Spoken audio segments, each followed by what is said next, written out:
تھی، اس کے آگے تو اس کی بولتی ہی بند ہو جاتی تھی۔ پتہ نہیں وہ کیسا ری ایکٹ کرے گا، اسے آگے بڑھنے کی اجازت دے گا بھی یا نہیں۔ یہ سوچتے سوچتے کب وہ اس کے پاس بیٹھی اسے پتہ نہیں چلا، وہ سو رہا تھا۔ زرشالہ نے اسے ریشمی بالوں میں سے انگلیاں گزاری تو اس کی آنکھ کھل گئی۔ بہت غصے سے سرخ سرخ آنکھوں سے گھورتے ہوئے اس کی کلائی بھینچ لی۔ ایک تو وہ اس سے ناراض تھا، دوسرا نیند کھل جانے کا غصہ۔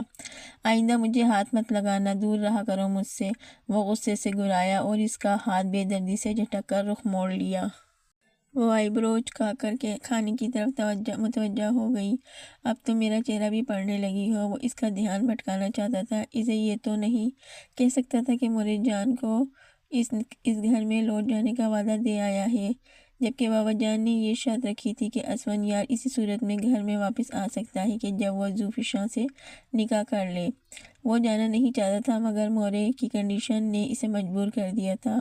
اب وہ مرتا نہ کیا کرتا، اسے سب کچھ کرنا پڑا۔ آخر جو بھی کچھ تھا اس کی ماں کی زندگی سے زیادہ امپورٹنٹ نہیں تھا، چاہے اس کی اپنی زندگی اور محبت بکھر جاتی۔ جی آپ کے ساتھ رہتے رہتے اتنا تو سیکھ ہی چکی ہوں، مان سے بولی تھی۔ چلیے بتائیں کیا بات ہے؟ مورے جان کی طبیعت ٹھیک نہیں ہے، وہ ایمرجنسی میں ایڈمٹ ہے اور ایک ہی ضد کر رہی ہے کہ میں گھر واپس آ جاؤں۔ اس نے آدھا ادھورا سچ بتایا۔ تو آپ کو جانا چاہیے کہ آپ کا آنا آپ کی ماں سے زیادہ امپورٹنٹ ہے؟ نہیں مگر کیا مگر؟ وہ کہتے کہتے رک گیا۔ اسے کیا بتاتا کہ وہ دوسری شادی کروانا چاہتی تھی اس کی۔ وہ زرگل کو ہرٹ نہیں کرنا چاہتا تھا، اس سے محبت کرنے لگا تھا۔ بتائیں بھی، اس نے ضد کی۔ کچھ نہیں، بس تم بچوں کا خیال رکھنا، میں مورے جان کو ہاسپٹل سے دیکھنے جاؤں گا، شاید رات لیٹ آؤں۔ وہ بات ٹال گیا۔ زرگل کو اس کا لہجہ کچھ بدلا بدلا سا لگ رہا تھا، مگر وہ نظر انداز کر گئی۔ زوفیشا سمیت چچی جان اور بابا جان مورے جان کی مذاکرات چل رہے تھے ہاسپٹل کے روم میں۔ بابا جان کی شرط تھی کہ اسفندیار خان نہ صرف اس گھر میں واپس آئے گا بلکہ زوفیشا سے شادی بھی کرے گا تو اسے جائیداد سے عاق نہیں کیا جائے گا، مگر اسفندیار خان یہ ماننے کو تیار نہیں تھا۔ وہ مورے جان کی وجہ سے اس گھر میں آنے کے لیے تیار ہوا تھا، مگر زوفیشا سے شادی کرنا اس کے بس میں نہیں تھا۔ پھر چاہے اسے جائیداد سے 100 بار عاق کیا جاتا، اسے فرق نہیں پڑتا تھا، مگر بابا اس کا گھر آنا اسی صورت قبول کر رہے تھے جب وہ زوفیشا سے شادی کرتا۔ زوفیشا کے تو پیر زمین پر پڑ ہی نہیں رہے تھے۔ حالات یوں اسفندیار خان کو ڈھیر کر دیں گے اس نے سوچا نہیں تھا، وہ تو ہواؤں میں اڑ رہی تھی۔ اس گھر کو توڑنے سے بچا لو اسفی، اپنی ماں کی بات مان لو میرے بچے، اللہ تمہیں ڈھیروں خوشیوں اور سکون سے نوازے گا میرے بچے۔ تمہارے باپ تو ساری عمر کسی کے سامنے نہیں جھکا، چلو تم ہی جھک جاؤ، رشتوں میں اتنا تو چلتا ہی ہے۔ اگر میرا باپ ہے تو میں بھی انہی کا اولاد ہوں مورے جان، آخر میرا کیا قصور ہے؟ بتائیں، وہ جو اس طرح مجھے خوار کر رہے ہیں، ایسی شرطیں رکھ دی ہیں جو میں نہیں مان سکتا۔ وہ مجھے جھکانا چاہتے ہیں، شکست دینا چاہتے ہیں، اور ایسا نہیں ہوگا۔ وہ گرج کر بولا، تو نکل جاؤ میرے گھر سے۔ بابا جان کی گرجدار آواز بتا رہی تھی کہ وہ سب کچھ سن چکے ہیں۔ میں اپنی مرضی سے نہیں آیا یہاں۔ وہ چلا جاتا، مگر مورے جان نے اس کا بازو سختی سے بھینچ رکھا تھا۔ دولت کی چمک دمک اور اس گھر کا عیش و آرام تمہیں یہاں کھینچ لایا ہے صاحبزادے، بابا جان روب سے بولے تو وہ طنزیہ ہنسا۔ آپ مجھے بچہ سمجھتے ہیں؟ میں اس قابل ہوں کہ اپنے لیے مال و دولت خود کما سکوں، میں آپ کی دولت پر اسفی نہیں، مورے جان نے سختی سے اسے کہنے سے روکا تھا۔ بابا جان بہت غصے میں تھے۔ اسفی شادی کرنے کے لیے تیار ہے، مورے جان نے اپنا فیصلہ سنایا۔ اسفندیار بے یقینی سے ماں کا چہرہ دیکھنے لگا۔ میں زوفی سے شادی نہیں کروں گا، تم چپ کرو، اگر ایک لفظ اور بھی کہا تو میرا مرا ہوا منہ دیکھو گے۔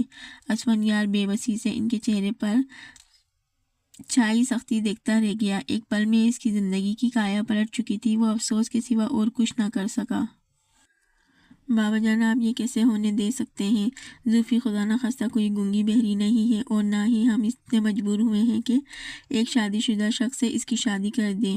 دوراب بہت غصے میں تھا۔ وہ شادی شدہ شخص تمہارا بھائی ہے دوراب، بابا جان گرج کر بولے تھے۔ تو زوفی بھی آپ کے مرحوم بھائی کی بیٹی ہے جو اب آپ کی ذمہ داری ہے، آپ ایسی زیادتی برداشت کر لیں گے؟